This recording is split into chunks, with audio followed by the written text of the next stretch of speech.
Hey everyone, how's it going? Thanks so much for tuning in. In today's video, I'll be kicking off the final push to complete the S10 build. While the truck is more or less complete, it looks amazing. Unfortunately, it's gonna need another motor. So hopefully third time's the charm, because this will be the third motor this truck has had. So obviously this truck has evolved through several different forms over the course of the build. I started out with a 355 small block that ended up having issues. Then I did the LS swap. I had a 5.3 built with an upgraded cam and all that stuff, and that didn't work out, as you will hear. It's impossible to take the oil pan and all that stuff off without pulling the motor. I drained the oil before and saw what looks like bearing material and stuff in there, so it's pretty much toast. It can't maintain oil pressure, but anyway, long story short, this truck is more or less complete. If it wasn't for the motor, the whole build would be done. So I'll admit I was pretty gutted about this, and this happened quite a while ago, and that's why I haven't really made any content or posted about the truck that much, just because I had no idea what to do, because I've got way too many projects going on. You know, I was banking on this being done and sold so I can move on to other things, and now we've got a pretty serious issue because there's like 10 pounds of stuff crammed in a 2-pound bag here. So anyway, long story short, I've talked to my wife quite a bit about this as well, and her suggestion was using the 6-liter LQ4 that we had for the Chevelle. So with her support, we are using that motor, and we'll figure out something else for the Chevelle. I'm sure something even better later down the line, but I gotta finish some other projects first before I can even think about getting back into that car. So the goal for doing this whole swap is to finish it in maybe a couple videos or so. Of course, I'll keep you guys up to date on social media. This video, I'm gonna start taking the stuff out of the S10 that needs to be transferred over to the LQ4, and I wanna run the LQ4 on my new engine run stand because I don't want there to be any surprises. I've had way too many stupid little motor issues that could have been figured out and troubleshooted or even prevented if I had just run the engine on a run stand outside the truck first, because obviously with an S10, there's no room to work with. Once it's in there, it's in there. So anyway, this is going to be a little bit of a stressful process, I'm sure, but I'm going to make the best out of it. I am kind of excited because, you know, the 5.3 is a great motor. The 6-liter that I'm going to put in has also been upgraded with a cam. I think it's going to be somewhere in the mid 400 horsepower range. The rest of the truck is built for it, so it's going to end up even cooler than it was before. And yeah, hopefully this is the final time the build will be complete, and then I can get to finishing the final review. Thank you guys so much for all of your patience, not with this build, but all of the builds and all the craziness that's been going on with the channel for what seems like forever now. There is a plan for everything, and everything's happening within the time frame that it needs to happen. Yeah, we're just taking it day by day, basically, and trying to have as much fun as possible. But anyway, thank you guys so much once again. Without further ado, let's go ahead and get started. Before I start pulling everything out, let me at least start the truck up and run it for a bit so you guys can hear a little bit more about what's going on.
I'm really looking forward to opening this motor up to see what else, if there's anything else going on inside.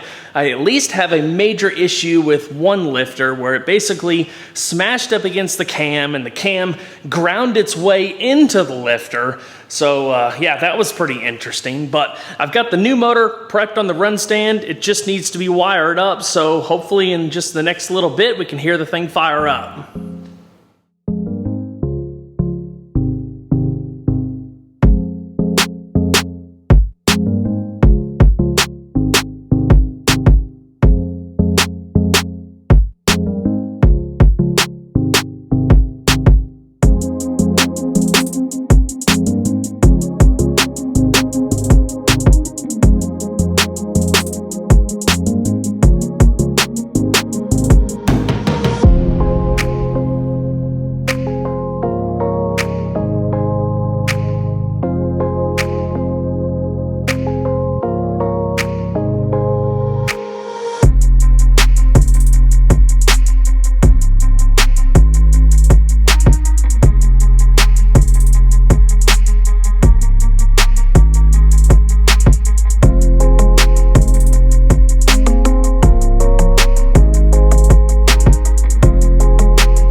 Well, that was an overwhelming success. This is going to be awesome.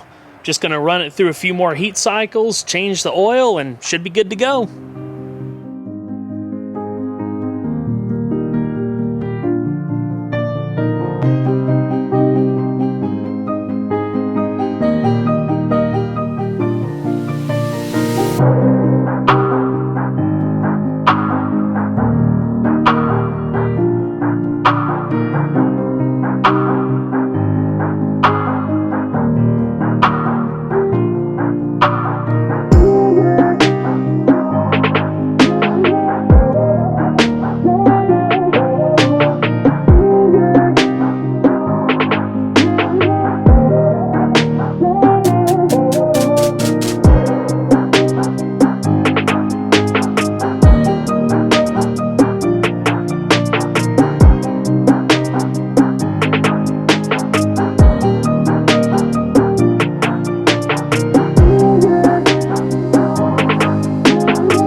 Well everyone, that's going to wrap it up for this video. I hope you all enjoyed. Please don't forget to leave a like down below because it really helps the videos a lot.